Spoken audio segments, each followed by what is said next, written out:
All right, buckle up, everybody, because today we're diving headfirst into a world where reality itself gets a little, well, wobbly. Yeah, a little more than wobbly, I'd say. We're talking about Philip K. Dick's Ubik. One of those books that just stays with you. And I gotta say, the analysis you sent over, let's just say I've got a feeling we're in for a wild ride with this deep dive. Oh, absolutely. So where do we even begin with something like Ubik? What are we hoping to, I don't know, untangle from all this material? Well, I think the main goal is to really give everyone a solid understanding of the novel's core themes, Okay. its symbolism, Right. and why it continues to resonate with readers, I mean, even decades after it was published. Because it does, right. Yeah. Ubik just seems to tap into those really big questions about, like, what's real? You know, what happens after we die? Yeah, the big ones. And what it all means. Absolutely. And it's interesting, too, because Ubik also sort of foreshadows a lot of our modern anxieties. Oh, really? You know, about technology and virtual reality,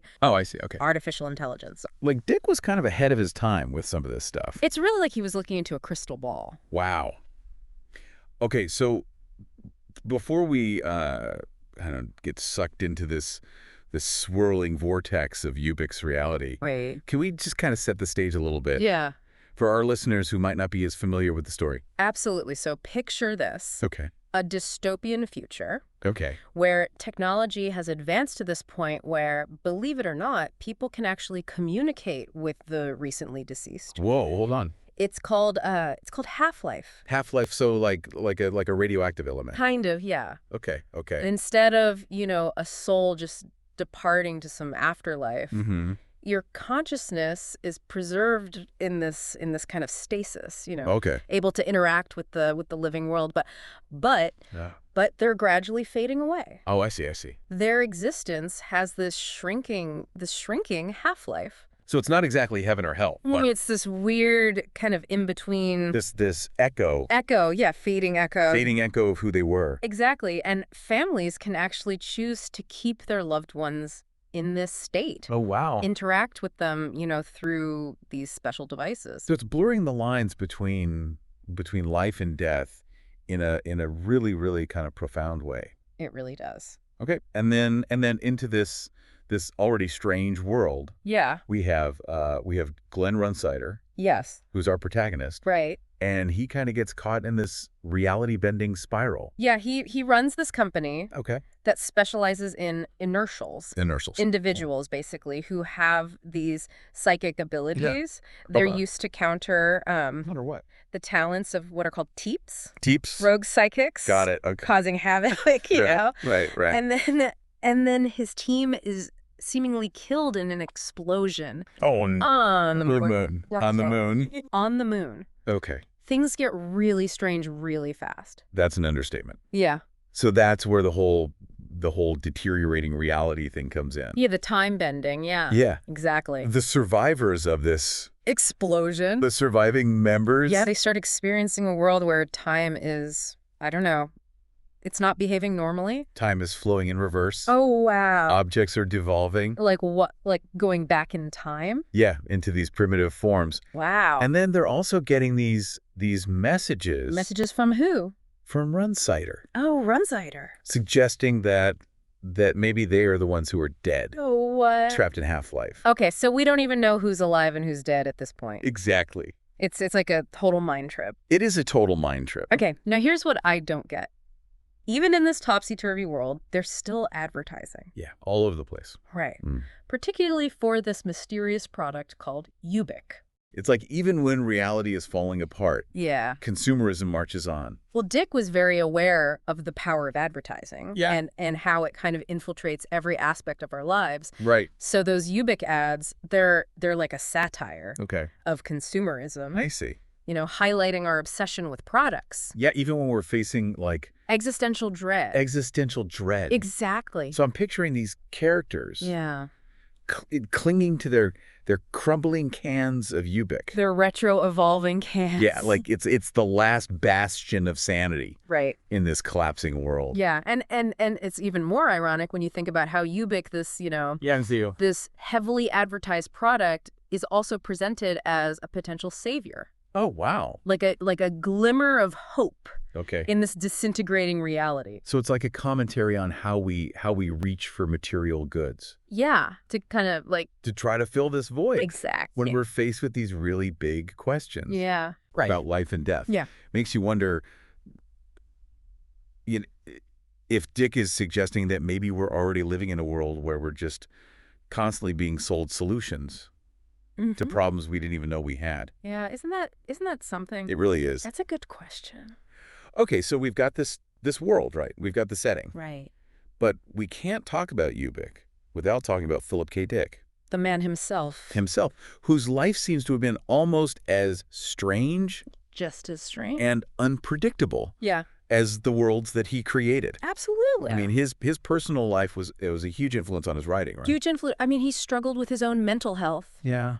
Paranoia, Yeah. hallucinations. I mean, his journals are full of these philosophical musings about reality and consciousness and the nature of God. yeah, really deep stuff. So when we're seeing those themes reflected in Ubik, Yeah. it's like we're getting a glimpse into his own mind. The little peek inside. Right. His anxieties, his struggles. Exactly. He wasn't just, building a fictional world. No. He was trying to understand his own reality. He was trying to make sense of it all. Yeah. And, he was doing it all while living through this period of just like intense social and political upheaval. Oh, absolutely. I mean, remember, Ubik was published in 1969, 1969. the height of the Cold War, Yeah. the peak of the counterculture movement, Right, right. and, We landed on the moon. landed on the moon. Talk about a time of massive change and uncertainty. Massive.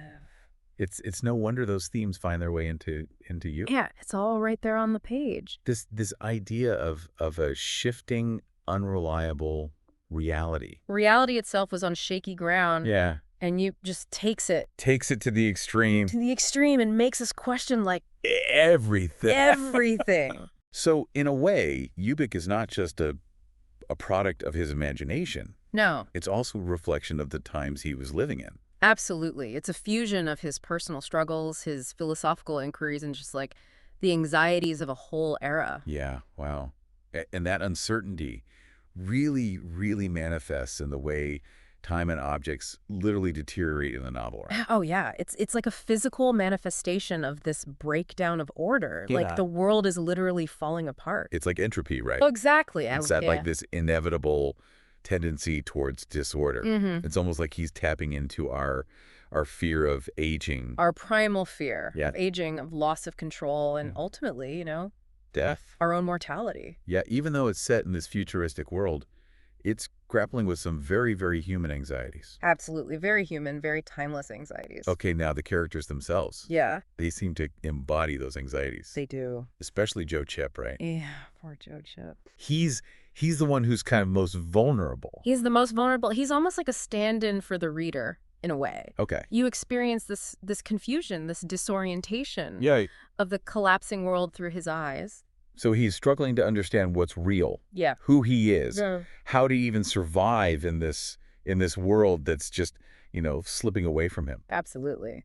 Which brings us back to Ubik, the product. A mysterious Ubik. Right. What is this stuff? What is it? Is it a lifeline? Yeah. Is it a distraction? Maybe. Is it hope? Possibly. Or is it something else entirely? It could be. That's the brilliance of it, right? It's Yeah. a symbol open to so many interpretations. Okay, so give us some of those interpretations. Well, it could be a stand-in for God. My God. Yeah, a fragmented God. Oh. Like a force that's trying to impose some semblance of order Okay, on this decaying world. I see. Or it could be this very cynical commentary on our reliance on consumerism, Right. to fill the void in our To lives. fix our problems. Yeah, the quick fix The quick fix. for all our anxieties. It's like he's saying, even in a world where reality is crumbling, we're still desperately searching for something to cling to believe in, to make sense of it all. Yeah, desperately searching. And the fact that he doesn't give us easy answers, Yeah, that's what makes it so thought-provoking. it really does. It forces us to confront these questions ourselves, Right. to really grapple with the uncertainty. Okay, so we've covered a lot of ground, Mm. but I have a feeling we've only just scratched the surface. Oh, know. We're just getting started. Yeah, there's so much more to unravel. So much more. We've got to go deeper Yeah, we got to go deeper. into the symbolism, the philosophical implications, and the lasting impact of this book The impact. on science fiction and beyond. All right, well, we're going to take a quick break. And when we come back, we're going to delve even deeper into the world of Ubik. We'll be right back. Before the break, we were talking about how Philip K. Dick's, personal life, his struggles, kind of find their way into Ubik. Absolutely. I mean, it's almost as if he's inviting us into his own mind. Yeah, which is, a fascinating but also, kind of scary place to be. A little bit of both, right? Yeah. But it's especially fascinating, I think, when you consider the era that he was living in. Yeah, you keep bringing up 1969. Well, because it's important, Ubik was published in 1969, a time of, just massive upheaval. Yeah, we had the Cold War, we had, counterculture The movements, space race. the space race, like everything was changing. It was a time when, for a lot of people, reality felt pretty unstable. Even without, Dick's unique perspective. Exactly. And so it's no surprise that those themes, Okay. of deteriorating time, fragmented identities, Well, the blurring lines between, life and death. all of that is it's all right there in the pages of Ubik. And it wasn't just, abstract concepts to him either. No, this was his lived experience. He's like, he took all of those anxieties, that were swirling around him Yeah. and within him. Within him, right. And kind of amplified them, created this world where reality is just constantly under threat. He really pushes it to the extreme. And one of the ways he does that is through this concept of half-life, right? Half-life, yeah, we touched upon it a little bit earlier. Yeah. But it's not just a scientific term in Ubik. Yeah. It's a way of life. I'm still trying to wrap my head around what it would even be like to live in a world Right. where communicating with the recently deceased is commonplace. It's just like normal. Imagine Yeah. having your departed loved ones Okay. just a phone call away. Mm-hmm. Except, they're not really there. They're fading. They're in this state of, Yeah. gradual decay. Okay. Their consciousness is slowly fading away. It's both comforting, but also really unsettling. It is. It's this weird paradox. Yeah. Because you have that continued connection. Right. But it's always tinged with this inevitability of their eventual disappearance. Yeah. Yeah. It raises so many questions about what consciousness even is. Right. What does it even mean to be alive? It's true. Is a fading echo of someone still them. Is it? I don't know. And then, think about the implications for the people who are still living. Yeah. If consciousness persists after death, does that make death less final? Right. Does it change how we approach life? Yeah. Knowing that, a part of us might linger on. Yeah. Wow. This is really heavy stuff. It's deep. And I guess it also ties into this larger theme of, of deteriorating reality. It does, yeah. Right. The characters in Ubik, they're not just grappling with the decay of, their loved ones in Half-Life. No. This is happening. Yeah. To them, too. They're experiencing the decay of time itself. Of everything. Right. Their memories. Yeah. Their identities. It's like the entire world is unraveling. It is. It's a constant sense of unease. Yeah. Like nothing is solid, nothing is reliable. No, and then in the midst of all this chaos, we have Ubik. Ubik. This mysterious product that seems to offer, I don't know. A glimmer of hope? Yeah, maybe a temporary reprieve. From this relentless decay. Yeah, it's interesting, right? Yeah. How it's presented. On the one hand, it's this everyday consumer product. Yeah, we've got those catchy jingles. I've got the ads. Right. But then there's also these hints that it's something more profound. Something bigger. Something bigger, maybe even divine. Okay, so is it both? That's the key, right. Yeah. That duality, it's both a symbol of our materialistic desires. Okay. But it's also this potential source of salvation.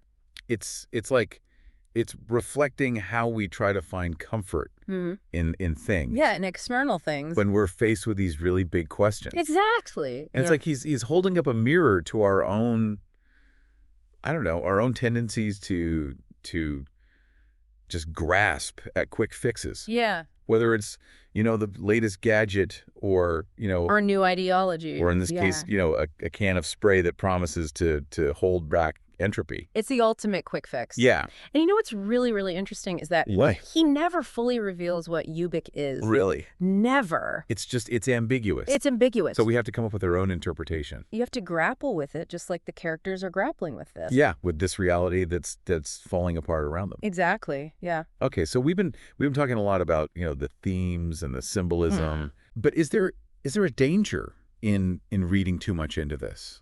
That's a good question. Could it be that Dick was just, Mm-hmm. playing with ideas, Yeah. crafting a really mind-bending story without necessarily intending a deeper message? I mean, it's possible, right? But even if that were the case, I think Ubik's impact goes beyond that. Okay. It's the questions that it raises, the anxieties that it taps into, the themes that it explores. Right.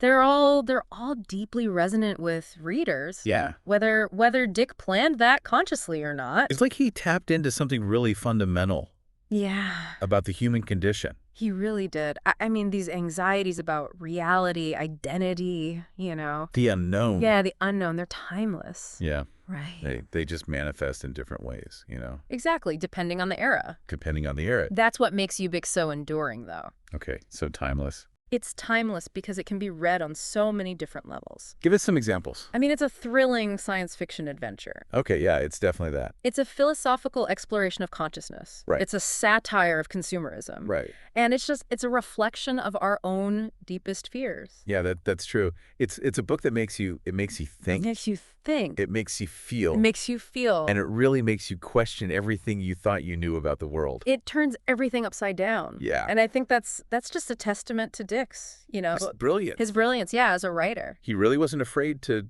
challenge his readers, to push the boundaries of genre. To ask those really difficult questions Yeah. about reality and what it means to be human. Which brings us back to that central question that haunts Ubik, right? Mm-hmm. What is real? What is real? How do we even know? How do we even know? And, Yeah. and how does Dick play with that? Oh, constantly, with our perception of reality. Yeah, the whole narrative is this masterful manipulation of perception. Okay, so give us some examples. How does he do that? Well, I mean, from the time bending Okay. to the characters' fragmented memories, Right. we are constantly kept off balance. Okay, so we're never really sure what to believe. You never know what's real. It's like being in a dream, but you're awake. A waking dream, right? Yeah. Where logic and consistency just crumble around you. Okay, so how does he achieve that?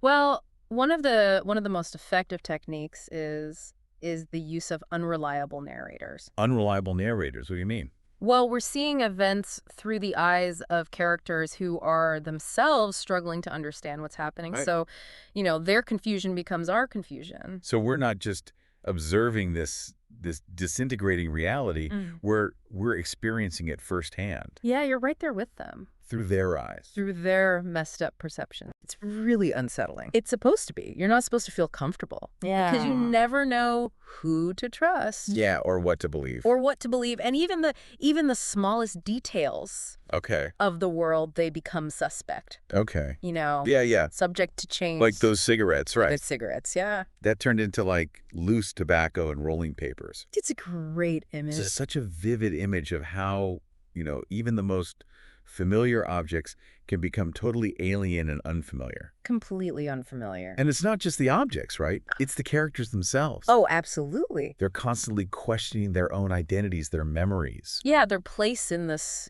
crumbling reality. It's like they're losing their grip on who they are. They're unmoored, Yeah. lost at sea. Yeah. And then you add in the whole Half-Life thing, Right. which just makes it where the boundary between, Yeah.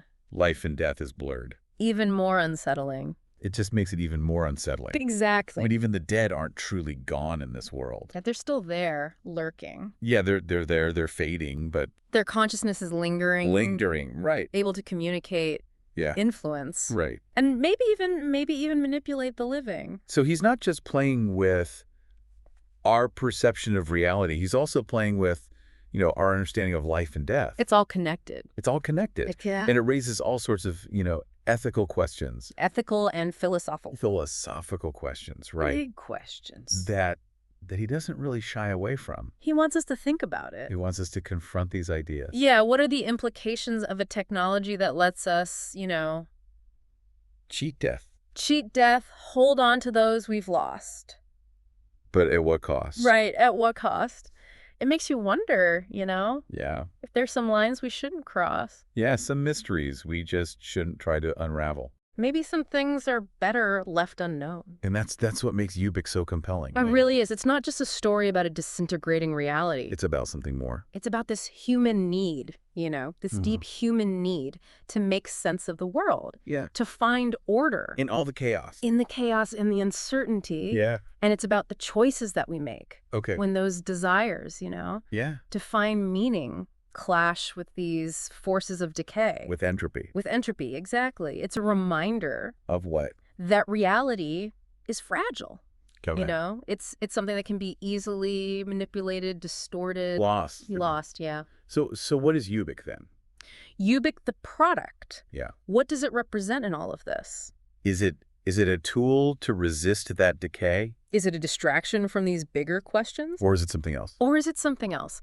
It's hard to say for sure, and I think that's part of the point. Okay. It's this symbol that just defies easy categorization. So what are some of the ways we can look at it?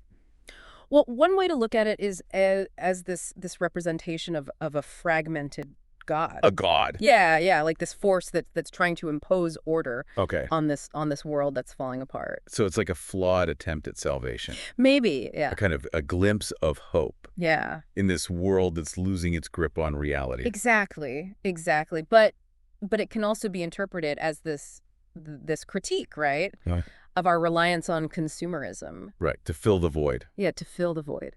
Those Ubik ads promising a solution to every problem. They're almost mocking us. Yeah. Mocking our desire for these simple answers. In a complex world. In a very complex world, yeah. And the fact that he never really explains what Ubik is. Right. It just adds to this sense of uncertainty. It keeps us off balance. Yeah, we're left to grapple with its meaning. Just like the characters. It's just like the characters. In the book. It's almost as if he's saying that the search for meaning is ongoing. It's a process, right? Yeah, it's a process. It's a journey. Without a destination. Without a destination. And maybe that's okay. Maybe that's okay. Okay, so we've talked a lot about, what Ubik is about. Yeah. The themes, the symbolism. Mm-hmm.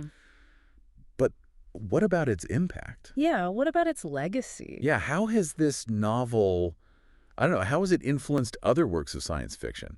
Oh, I mean, Ubik is considered one of the most important works in the genre. I mean, it's influenced countless writers. Okay. Filmmakers. Think of some examples. I mean, it's hard to imagine, like, The Matrix. Okay. Inception. Yeah. Even Blade Runner. Without Ubik kind of paving the way. Without Ubik, exactly. So, yeah, even though it was published over 50 years ago. 50 years ago. It still feels so relevant. It does. Actually, you could argue it's more relevant now than ever. Why? Because as technology keeps advancing. Right.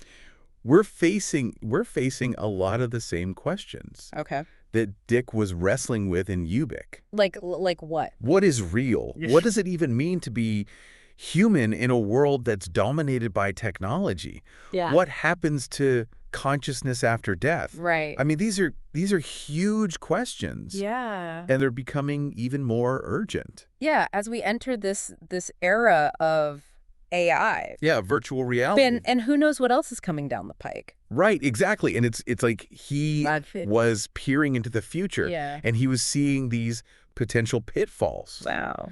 That we're just now starting to grapple with. So, I mean, it's more than just a science fiction novel at this point. It's a warning. It's a prophecy. And even though it's a challenging read. Oh, it is. It's worth it. It's worth the effort. Okay, so we're going to take another quick break. Are we? And when we come back, we're going to wrap up our deep dive into Ubik, explore its lasting cultural impact. We'll be right back. Okay, so we're back, and we've been spending a lot of time in this world of Ubik with, reality kind of dissolving all around us. Right, it's a lot to take in. It is. Yeah. But I keep coming back to this question of hope. Hope, yeah. Does Ubik, amidst all this all this disintegration and uncertainty, Mm-hmm. does it offer any glimmer of hope? That's the big question, isn't it? I Yeah. mean, on the surface, Ubik can feel, well, incredibly bleak. It does. Like you're watching this world crumble Yeah. right before your eyes. And these characters, Yeah. they're trapped Yeah. in this downward spiral. Mm-hmm. Their identities are fragmenting. Their memories are unreliable. It's like they're clinging to a life raft. Yeah. In this sea of entropy. Yeah, it's a really powerful image. It is, and yet there are these subtle hints of hope. Okay, hints of hope. I like that. Woven into the narrative. Okay. Particularly in the enigmatic presence of Ubik itself. Okay, so we've been kind of circling around this idea of Ubik for a while now. Right. We've talked about it as, a fragmented god, a critique of consumerism, Yeah. a symbol of hope. Right, but how does it actually offer hope Yeah. in this world that seems to be spiraling towards oblivion? I mean, how does it work? Well, it's not this grand, Okay. sweeping gesture of salvation. Okay, so it's not like a miracle cure. Oh, no. It's more subtle than that. It's Yes. more about these small acts of resistance Resistance against the forces of decay. Okay. Remember how the characters use Ubik to kind of combat the effects of time regression? Yeah. It doesn't reverse the process. No. It just slows it down. Okay. But that's important, Yeah. It gives them a chance. A chance to do what? A chance to fight back. Against this force that's trying to erase them. Exactly. It's like this temporary reprieve. Okay. A way to carve out a little bit of stability Yeah. in a world that's constantly shifting. Okay, so it's about physical preservation. Yeah, but I think it's also more than that. Okay. I think it operates on this psychological and spiritual level. What do you mean? Well, think about how Ubik helps the characters, Yeah. hold on to their sense of self, Oh, yeah. their memories, their connection to others. Okay. In a world where identity is fluid, reality is fragmented, Ubik offers this way to Anchor themselves. Exactly. To kind of retain some sense of individuality. Exactly. It's a lifeline. Yeah. In both a literal and metaphorical sense. Okay, so it helps them navigate this disorienting world. This terrifying world, yeah. And that's where I see the hope, right? Yeah. It's not about conquering these forces of chaos No. and decay entirely. No, it's about resisting them. It's about finding ways to carve out moments of meaning, Okay. connection, even in the face of, this overwhelming uncertainty. So it's a message of resilience. Resilience, yeah. Finding strength. Finding strength, finding hope. Even when everything's falling apart. Yeah. Wow. And that's a message that's so relevant, I think, Mm-hmm. to us today, as we're dealing with our own uncertainties. Our own uncertainties, exactly. So Ubik is reminding us that even in a world that's constantly changing, often in ways that are scary and unsettling, we can still find ways to connect with each other. Yeah. To create meaning, to resist that pull towards despair. Absolutely. We have agency, We have a choice. We have a choice in how we respond to these challenges. Yeah. And that's powerful. It is powerful. I think Ubik is suggesting that even these small acts of resistance, these small affirmations of life and connection, they can make a difference. Yeah. In a world that often feels really overwhelming and chaotic. So hope can be found in the most unexpected places. It can. Even in a spray can with a catchy jingle. Exactly. And I think, that sense of hope is amplified. Okay. When you think about Ubik's lasting impact. Okay. Its impact on science fiction, on culture in general. Okay, yeah, we were talking about that a little bit before. Yeah, I mean, it's exploration of these themes. Yeah. Alternate realities, virtual reality, the nature of consciousness. Right. It's influenced so many other writers, Yeah. filmmakers, artists. It's really shaped the way that we imagine the future. And grapple with these implications of technology. Exactly. And it's just fascinating to me how a book published over 50 years ago Right. can still feel so relevant, so prescient. Like he was seeing the future. Yeah, it's like he was tapping into something really, really fundamental. About the human experience, about who we are. Something that goes beyond like time and technology. Exactly. He was asking these timeless questions, right? Yeah. About what it means to be human. What is reality? How do we even create meaning? Yeah. In a world that often feels so chaotic and unpredictable. And those questions are even more, even more important now. They feel urgent as we're navigating this world of technology, artificial intelligence, the blurring lines between what's real and what's virtual. It's so easy to feel, disoriented. Lost. Confused to question what's even real anymore. Right, but I think Ubik gives us a framework for navigating that uncertainty. Okay, so how do we do that? How do we use Ubik? Well, it encourages us to, question our assumptions. Okay. To embrace the mystery. The mystery of existence. Okay. And to find those moments of connection. Okay. Of meaning. That make life worth living. Even when everything's falling apart. So it's more than just a science fiction novel. It's a guidebook. It's a guidebook for living in the 21st century. It really is. It's a reminder that even in the darkest of times. Yeah. Even when we're faced with, all these forces of entropy and decay, there's still beauty to be found. Yeah. There's still connections to be made. And there's still hope. Hope, yeah. Hope to be kindled. It's a really powerful message. I think that's a good place to leave it. Yeah. You like it? It's a challenging read. It is. There's no doubt about it. But it's a rewarding one. Yeah. It's a book that stays with you. It really does. It makes you think. Mm-hmm. And ultimately, I think it leaves you with this sense of... what? Wonder. Possibility. Yeah, I like that. So if you're up for the challenge... Yeah. If you're ready to have your mind bent... Your reality questioned... Yeah. Your perception of the world challenged... Dive into Ubik. Just be prepared. For a wild ride. Exactly. And who knows? Yeah. You might just find a glimmer of hope. You might. Amidst the chaos. Yeah. Well, thanks for taking this deep dive with us. It's been a pleasure. It really has. And until next time, keep exploring, keep questioning. And keep searching for your own truth. We'll see you next time.